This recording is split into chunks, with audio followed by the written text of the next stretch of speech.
G'day, it's Shane here again from Wine and Grape TV. Thanks for joining me because together we're bringing McLaren Vale wines to the world. And what a wonderful week it's been. Very new, very different for me. We're trying a Nebbiolo variety from McLaren Vale, of course. And I found some things in this wine that I must admit I've never experienced before. So it's been a wonderful journey checking these wines out. And in fact, these wines have been open for 2 days, with the concept of seeing how the wines go with that breathing over that period of time. I've had the corks in them, but still a lot of air in the bottles.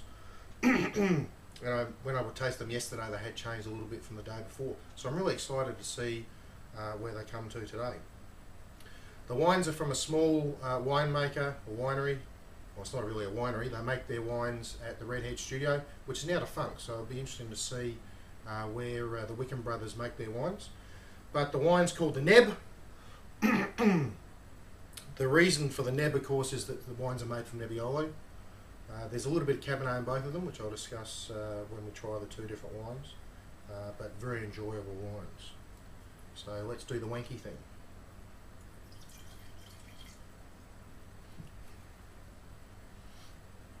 So this is the 2006.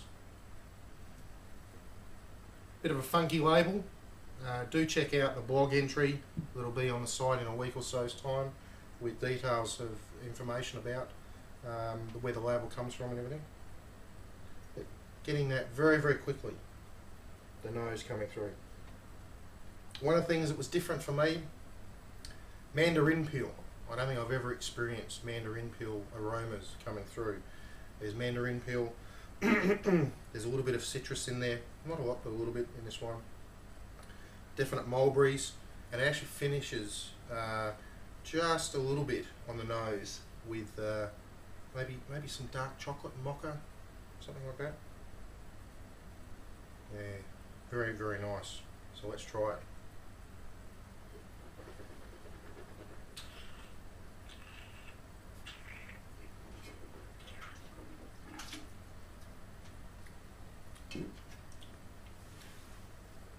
That mandarin peel really hits you up front.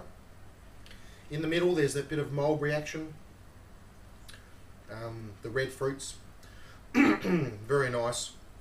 And at the end with the nice acidic finish, these have been aged in 500 litre puncheons, oak puncheons, and they've also been fermented in open-ended puncheons as well. So large wood has been used in this, so there's not a lot of wood character there, but there's enough to really just finish it off nicely. And right with that rush is that mocha chocolate flavours coming through right on the end palate. So it really is interesting. The mandarin peel right at the front, the mid palate of the mulberries, and then the finishing of the slight tannins, very smooth tannins, with the mocha and a bit of dark chocolate there. I do enjoy this wine, and it has done very well for being open for 2 days in my little experiment to share with you. Now that wine had 34% Cabernet Sauvignon in it. The reason being, talking to Nick, is that a little concerned that Nebbiolo tends to have brown colours coming through reasonably quickly.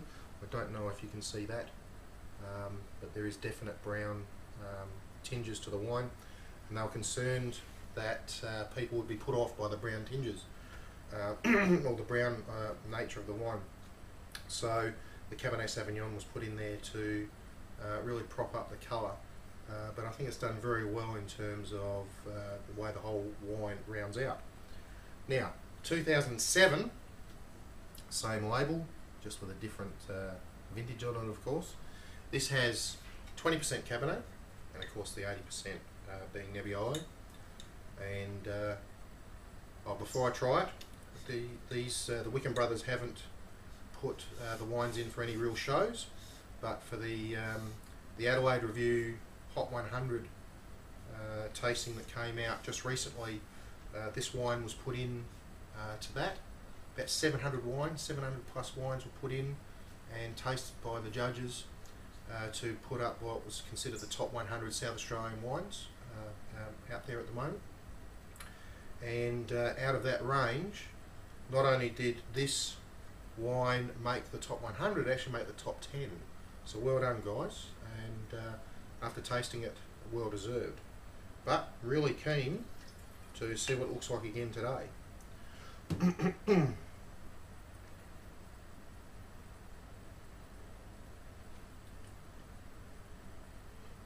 Yep, this wine, the nose on this wine is different to the other one. We have that same orange peel characters, mandarin peel characters that I said before, but there's a little bit of orange blossom in there. Not orange peel, but orange blossom. And the rose, and not so much with the mocha and chocolate at the back. A little bit. Let's taste it.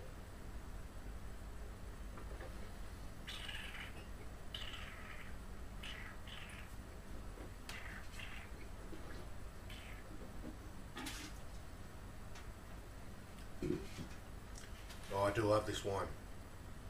I really do. So, mandarin peel. A bit of citrus thing happening in there, just a tad.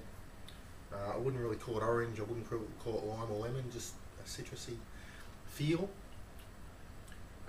The definite mulberries again. This wine has a more tannic finish to it, a structure. I don't know if it's different oak treatments, but certainly more tannic on the finish. But that tannic is fine tannins. It's well structured.